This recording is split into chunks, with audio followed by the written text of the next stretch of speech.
Cənab Prezident, Qlobal Bakı forumu artıq 13-ci ildir ki, keçirilir.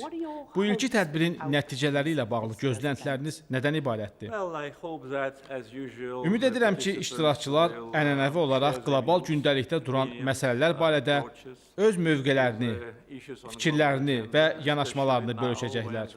Xüsusilə də bugün beynəlxalq arenada vəziyyətin kəskin şəkildə dəyişdiyi bir vaxtda. Bu forumun iştirakçılarının adları onun potensialını əks etdirir. Çıxışımda qeyd etdiyim kimi, burada müxtəlif ölkələrdən 50-dən artıq fəaliyyətdə olan sabiq dövlət və hökumət başçısı iştirak edir. Bu şəxslər böyük təcrübəyə və biliyə malikdirlər.